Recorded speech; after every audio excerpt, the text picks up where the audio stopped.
এই হাঁসের তকয় আন্দিবা যা যা যা ঘটনা ঘটিল এলে আজ তোমার সাথে না শেয়ার করি। ঈদের দ্বিতীয় দিন বাড়িতে আসবে সাগাই, সকালে উঠি মুখ কাছে হাঁস আনিবার নাকবে, হাঁসের খোঁজত বেড়ানো এলাকা হাঁস নাই। এখন জামাইয়ের বাড়ির থেকে গেছো, এটা জামাই সম্বন্ধ হয় ফির বন্ধু সম্বন্ধ হয়। তো ওই পেশে গেনু তা কাছে করে যাবেন বেহে হাঁসের খোঁজত বেড়াছি, আমার তো মিরগজ যাইছি, তা চলো তাই গেইনো। তো এই যে জামাইয়ের সাথে রওনা দিন, এটা হচ্ছে আমার ক্যালেনটা দেখতে খুব সুন্দর হয়। বিকালবেলা যদি কারো মন চায় ঘুরে আসিবেন। এটা হচ্ছে চৌধুরী বাজারত অনেক সুন্দর একটা চার দোকান আছে, অবশ্যই ঘুরিয়ে আসিবেন, চা খেয়ে যাবেন, খুব ভালো লাগবে। তাই ক্যালেনত কিন্তু সবাই বিকালবেলা আড্ডা দিয়ে বেড়াইছে। অবশ্য আজ চলিয়ে আসিনো পাটনপাড়ার কাছাকাছি। আসলে এই পেশার জায়গাগুলা বিকালবেলা কিন্তু খুব সুন্দর জায়গা, ঘুরিবার মতন। যদি তোমাকে ভালো লাগে অবশ্যই আসিবেন এই জায়গাগুলো ঘুরিবার। চারিপাশে ভুট্টা বাড়ি, ক্ষেত বাড়ি, সব কিছু অনেক অসাধারণ মন নাগিল। তোমাকে এলা কেমন লাগিল অবশ্যই কমেন্টের মধ্যে জানাইবেন। তোমার এলার জন্য অনেক দোয়া ও ভালোবাসা। অবশ্যই পেজটা লাইক ফলো দিয়ে রাখিবেন। আর ওই দিন কিন্তু পাটনপাড়ার 2টা ওয়াজ মাহফিল হয়েছিল, আল্লাহর রহমত সুন্দরভাবে ওয়াজ মাহফিল 2টা হয়েছে। তারপর যদি গরুর গোস্ত যদি না আগে তো অবশ্যই চলে আসবেন পাটনপাড়া বাজারত। দেখছেন কতগুলো গরুর গোস্ত ধরিয়ে আমার বসছে, আমার বুঝতেই পাইছি না। পাটনপাড়া বাজার পার হয়ে একটা সুন্দর মসজিদ দেখা পানু মুই, এগুলো খুবই ভালো লাগিল মোক। তোমাকে এগুলো কেমন লাগিল অবশ্যই কমেন্টে জানাইবেন। এখন জামাই শ্বশুরে যাইছি, এখন গেতে গেতে কইছি সকাল বাজে 10:30 গেলে কি হাঁস পামো? এত সকালে কি হাঁস শালা আমার জন্য হাঁস ধরি বসে থাকি বেলা? বলছে না সমস্যা নাই, পামো। অবসর গল্প করতে করতে চলে আসলো মিরগঞ্জ বাজার। আসিয়া আস্তানা ভুল করি ফেলাছিল, আবার ব্যাগ হয়ে ফের রাস্তার ঢুকনো বাজার। ঢুকার সাথে সাথেই দেখেছি বাজারের ভিতর কোনো হাঁস নাই। হ্যাঁ, জামাই কত জামাই হাঁস তো এলাই হইবে না, 11টা বাজি গেল, তা কি করবেন? তা কাছে থাকেন না ব্যবস্থা করেছি। হাটত দেখিয়া হাটত একটু ঘুরি বেড়ে দেখি হাঁস নাই। তা কাছে চলো একটা খেলা দেখি যাই, একটা বন্ধু ফোন দিল, আমি ওঠে আছে, ওটা যা খেলা দেখি। ঠিক আছে, কেন ফোন দিলেন? তা চলো খেলা দেখি আসি। সেটা হয়েছে গরুহাটির পিছনত ময়দানের মাঠের সাথেই কলেজ মাঠ বা স্কুল হাই স্কুল মাঠ, সেটা চলে গেল। যে প্রায় 2 ঘন্টা বসিয়া খেলা দেখলো জামাই শ্বশুরে। হ্যাঁ, খুব সুন্দর একটা আয়োজন করেছে মিরগঞ্জের ভাই ব্রাদারের ঘর, একটা ক্রিকেট টুর্নামেন্ট, অনেক সুন্দর লাগিল। আর ওটাও 2 ঘন্টা বসে থাকার পর খেলাটা উপভোগ করলো, খুব মজা লাগে, অনেক ঘোরাঘুরি করলো। এক বড় ভাই অনেক ভালোবাসা দেখাল আমাকে। তারপরে ওই পেছনে স্টেজে চলে গেলাম। এই যে স্টেজে আসি জামাই সহ একটু ছবি টবি সেলফি তুললো সবারে। ক্রিকেটটা মুইও কিন্তু খুব ভালোবাসো, ঠিক আছে। এলাকা অনেক সময় মুই অনেকবার সময় দিছু। খেলা প্রায় শেষের দিক হয়ে গেল, একদল জিতিল একদল হারিল। তা আসলেই ক্রিকেট খেলা যায় যায় পছন্দ করেন অবশ্যই কমেন্ট করে জানাইবেন।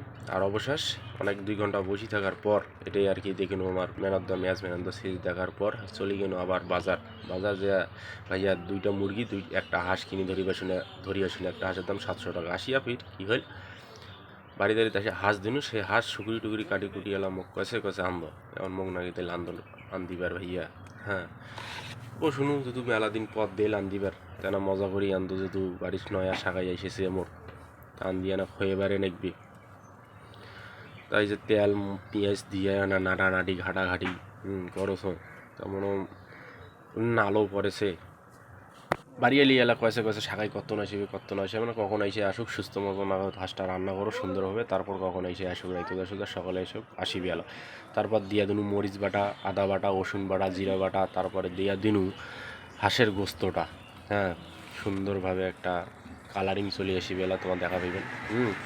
এই যে হাঁসের গোস্তটা এখন সুন্দরভাবে কষাওছো, কষাইতে একেবারে অন্যরকম একটা কালার চলে আসিল তরকারিটা।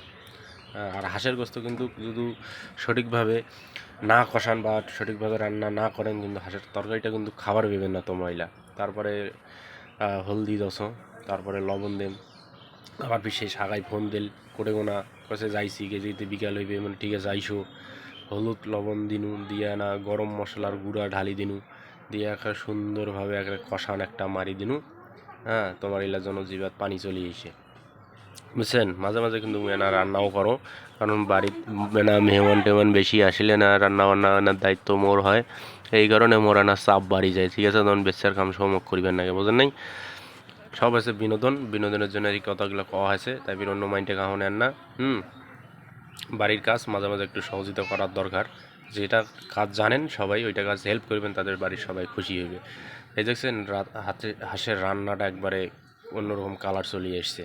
কিন্তু এখনও হয় নাই, আরও অনেক কান কষের লাগবে। মিনিমাম একটা হাঁসের তরকারি রান্না করিবার গেলে মিনিমাম আধা ঘন্টা হাঁসের তরকারিটা কষাইতে হবে, আধা ঘন্টা বা 40 মিনিট এরকম আর কি কষাইবেন, তাতে হাঁসের স্বাদটা খুব সুন্দর হয় আর খাইতেও খুব মজা লাগে। ঠিক আছে, দেখছেন তো? অবশ্যই এই পেজটা আমার এখন পর্যন্ত যা লাইক বা কমেন্ট করেন নাই বা ফলো দিয়ে রাখেন নাই, অবশ্যই দিয়ে রাখবেন। আর এইটা হচ্ছে কিন্তু কালাকচুর ডেরা। কালাকচুর ডেরাটা দিলে হয় কি, মানে যদি কারো সমস্যা থাকে সেই সমস্যাটা আর কি, এটা আর কি অনেক দিন থেকেই মানে সবাই কয়েক কালাকচুর ডেরা হাঁসত দিলে কোনো সমস্যা হয় না খাইলে। যদি কারো যদি কোনো সমস্যা থাকে, অনেকে আছে খায় না, হ্যাঁ, তো দিলে আর কি ওই জিনিসটা সমাধান হয়ে যায় আর কি। যাক, রান্নাটা প্রায় শেষের দিকে মোর। তা অনেক ভালো করে রান্না করছো, অনেক খাওয়ার পর অনেকে আর কি অনেক প্রশংসা করছে। যদি বন্ধু বান্ধব কামাইলা খায়, তারপরেও কিন্তু মুই মোর বাড়িতে রান্না করি খাওয়াম আর কি, মানে এটা আমার খুব ভালো লাগে রান্না করতে আর কি, সত্যি কথা যেটা। তো অবশ্যই সবাই ভালো থাকবেন, সুস্থ থাকবেন। আবার নতুন একটা ব্লগে দেখা হবে। আসসালামু আলাইকুম।